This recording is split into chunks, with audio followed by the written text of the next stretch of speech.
Halo teman-teman, berjumpa lagi dengan saya Yulfitriani Ina. Kali ini saya akan membahas materi mengenai bagaimana hakikat instrumentasi dan praksis demokrasi Indonesia berlandaskan Pancasila dan Undang-Undang Dasar Negara Republik Indonesia tahun 1945. Topik pertama yang akan kita bahas kali ini yaitu mengenai definisi demokrasi, teori atau konsep singkatnya, dan juga definisi demokrasi Pancasila. Baik, pertama kita akan membahas kira-kira apa itu demokrasi. Kata demokrasi berasal dari dua kata yaitu demos dan kratos. Demos yang artinya rakyat dan kratos yang artinya pemerintahan, sehingga dapat diartikan sebagai pemerintahan rakyat atau yang lebih kita kenal dengan pemerintahan dari rakyat, oleh rakyat, dan untuk rakyat.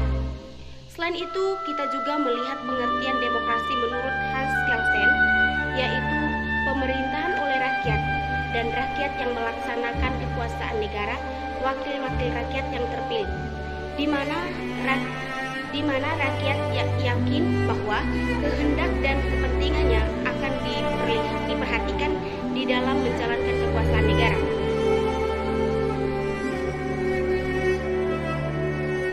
Kita masuk ke teori konsep singkat demokrasi. Teori ini dapat dibagi menjadi 3 bagian, yaitu yang pertama, teori demokrasi klasik.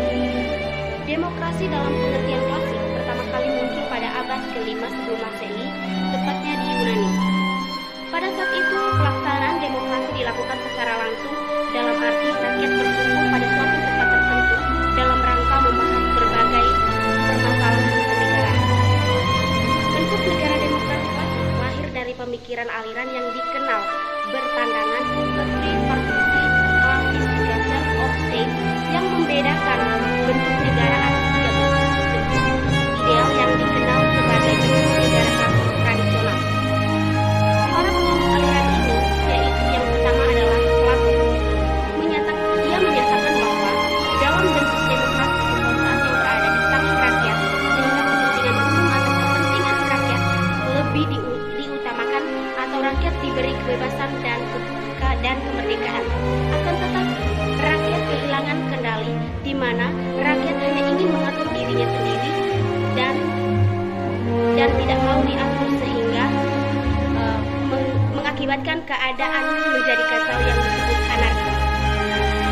Yang kedua, menurut Aristoteles, ia mendefinisikan demokrasi sebagai penyimpangan kepentingan orang-orang sebagai wakil rakyat terhadap kepentingan umum.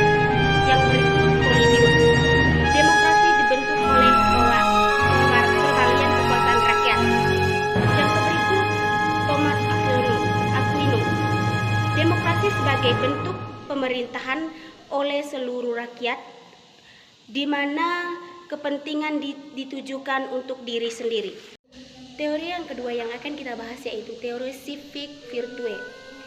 Pericles adalah negarawan Athena yang berjasa mengembangkan demokrasi. Prinsip-prinsip pokok demokrasi yang dikembangkannya adalah kesetaraan warga, negara kemerdekaan, penghormatan terhadap hukum dan keadilan kebajikan bersama. Prinsip kebajikan bersama menunjuk setiap warga negara untuk mengabdikan diri sepenuhnya untuk negara, menempatkan kepentingan republik dan kepentingan bersama di atas kepentingan diri sendiri dan keluarga. Teori yang ketiga yaitu teori sosial kontrak. Teori kontrak sosial berkembang dan dipengaruhi oleh pemikiran zaman pencerahan yang ditandai dengan rasionalisme, realisme, dan humanisme yang menempatkan manusia sebagai pusat gerak dunia. Yang berikut kita akan membahas tentang definisi singkat mengenai demokrasi Pancasila. Demokrasi Pancasila merupakan sistem ketatanegaraan yang kita anut hingga saat ini. Demokrasi Pancasila merupakan sistem demokrasi yang dilaksanakan dengan mengutamakan asas musyawarah mufakat untuk kepentingan umum yang bersumber pada falsafah hidup dan kepribadian bangsa Indonesia.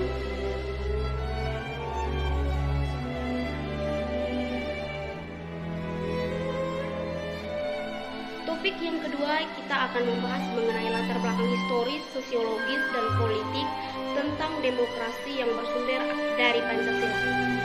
Yang pertama, latar belakang historis. atau sumber nilai yang berasal dari demokrasi desa. Demokrasi yang diformulasikan sebagai pemerintahan dari rakyat, oleh rakyat, dan untuk rakyat merupakan fenomena baru bagi Indonesia ketika merdeka. Kerajaan-kerajaan pra-Indonesia adalah kerajaan-kerajaan feodal yang dikuasai oleh raja-raja autokrat. Akan tetapi, nilai-nilai demokrasi dalam taraf tertentu sudah berkembang dalam budaya Nusantara dan dipraktikkan setidaknya dengan unit politik terkecil seperti desa di Jawa, nagari di Sumatera Barat, dan Banjar di Bali. Mengenai adanya demokrasi dalam desa, kita akan meminjam dua macam analisis. Yang pertama, paham kedaulatan rakyat sebenarnya sudah tumbuh sejak lama di Nusantara. Yang kedua, tradisi demokrasi asli Nusantara tetap bertahan sekalipun di bawah kekuasaan feodalisme. Feodalisme raja-raja Nusantara karena di banyak tempat di Nusantara tanah sebagai faktor produksi yang penting tidaklah dikuasai oleh raja, melainkan dimiliki bersama oleh masyarakat desa. Yang berikut sumber nilai yang berasal dari Islam. Nilai demokrasi yang berasal dari Islam bersumber dari akar teologisnya. Inti dari keyakinan Islam adalah pengakuan dari Tuhan yang Maha Esa. Dalam keyakinan ini, hanya Tuhanlah satu-satunya wujud yang pasti. Berikut sumber nilai yang berasal dari Barat. Masyarakat Barat atau Eropa mempunyai akar demokrasi yang panjang. Pusat pertumbuhan demokrasi terpenting di Yunani adalah kota Athena yang sering dirujuk sebagai contoh pelaksanaan demokrasi partisipatif dalam negara atau kota pada abad ke-5 sebelum Masehi. Topik yang ketiga yaitu mengenai esensi dan urgensi demokrasi Pancasila. Yang pertama, kehidupan demokratis yang bagaimana yang kita kembangkan. Demokrasi itu selain memiliki sifat yang universal yang diakui oleh seluruh bangsa yang beradab di seluruh dunia, juga memiliki sifat yang khas dari masing-masing negara.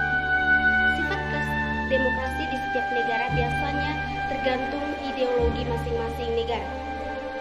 Demokrasi kita pun selain memiliki sifat yang universal, juga memiliki sifat khas sesuai dengan budaya bangsa Indonesia yang berdasarkan Pancasila. Yang kedua, mengapa kehidupan yang demokratis itu penting?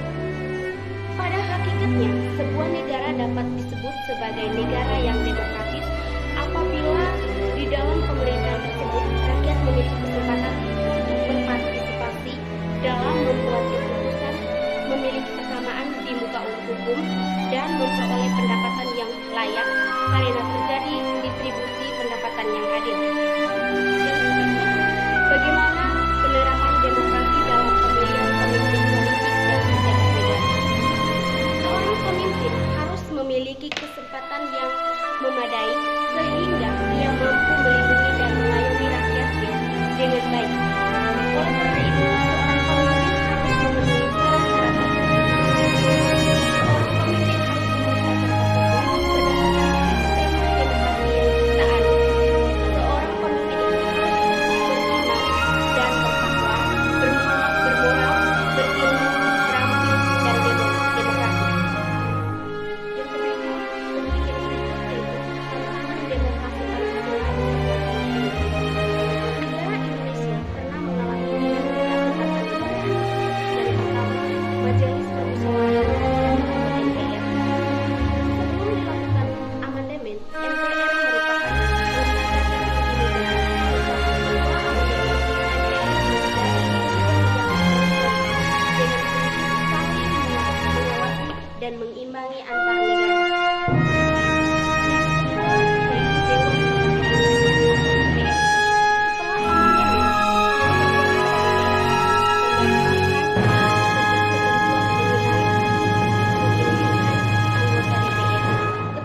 Ketentuan itu berupa susunan dan masa sidang DPR tidak berubah. DPD. Sistem perwakilan daerah ialah sistem yang khas di samping DPR sebagai lembaga perwakilan berdasarkan aspirasi rakyat, DPD juga sebagai lembaga penampung aspirasi daerah. Dinamika yang terjadi pada lembaga ini sangat mempengaruhi kehidupan demokrasi, dan dinamika itu kita harapkan agar mendatangkan manfaat akan dinamisnya demokrasi Pancasila yang tengah melakukan konsolidasi menuju demokrasi yang matang. Adapun solusinya yaitu yang pertama, tidak melanggar peraturan yang sudah dibuat, aturan dibuat yang harus ditaati. Yang kedua, jadikan Pancasila sebagai mekanisme untuk mencapai tujuan negara, yakni yang tertuang dalam sila kelima, yaitu keadilan sosial bagi seluruh rakyat Indonesia.